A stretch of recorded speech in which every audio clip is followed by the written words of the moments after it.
এসো মা লক্ষ্মী, এখানে বসো বৌমা। মা, বাড়িতে বৌমা এসে গেছে, আর কাজের মেয়ে রাখতে হবে না। এ অনেকদিন থেকে আমাদের বাড়িতে কাজ করে বৌমা। এই বউকে না তাড়ালে এই বাড়িতে আমার কাজ থাকবে না, দাঁড়া ব্যবস্থা করছি। মালকিন, আপনার বৌমা আপনাকে ডাইনি বলেছে। কি এত বড় সাহস আমাকে বললে ডাইনি? বৌদিমণি, আপনার শাশুড়ি আপনাকে লক্ষ্মী ছাড়ি বলেছে। কি আমি লক্ষ্মী ছাড়ি? তোকে আমার দেখতে ইচ্ছে করে না রে লক্ষ্মী ছাড়ি। মুখ সামলে কথা বলুন মা।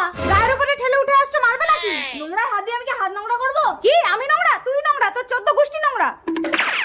আরে কি হলো কামিনী, নতুন বৌমার সঙ্গে ঝগড়া করছো কেন? হ্যাঁ, বউ না তো হয় না, লক্ষ্মী ছাড়ি। বাবা, মাকে মুখ সামলে কথা বলতে বলো। এই তুই একটা পরের বাড়ির মেয়ের জন্য নিজের মাকে এত বড় কথা বললি? বলে এখানে কেউ নেই বলে কি তোমরা পেয়ে বসেছো নাকি? ঠিক আছে, তাহলে তুই তোর বউ নিয়ে এই বাড়িতে থাক, আমরা চলে হ্যাঁ চলো। মা, মা।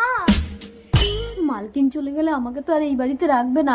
মালকিন, মালকিন, বৌদিমণি আপনাকে ডাইনি বলেনি। বৌদিমণিকে তাড়ানোর জন্য আমি মিথ্যে কথা বলেছিলাম। শয়তান বেরিয়ে যা আমার ঘর থেকে।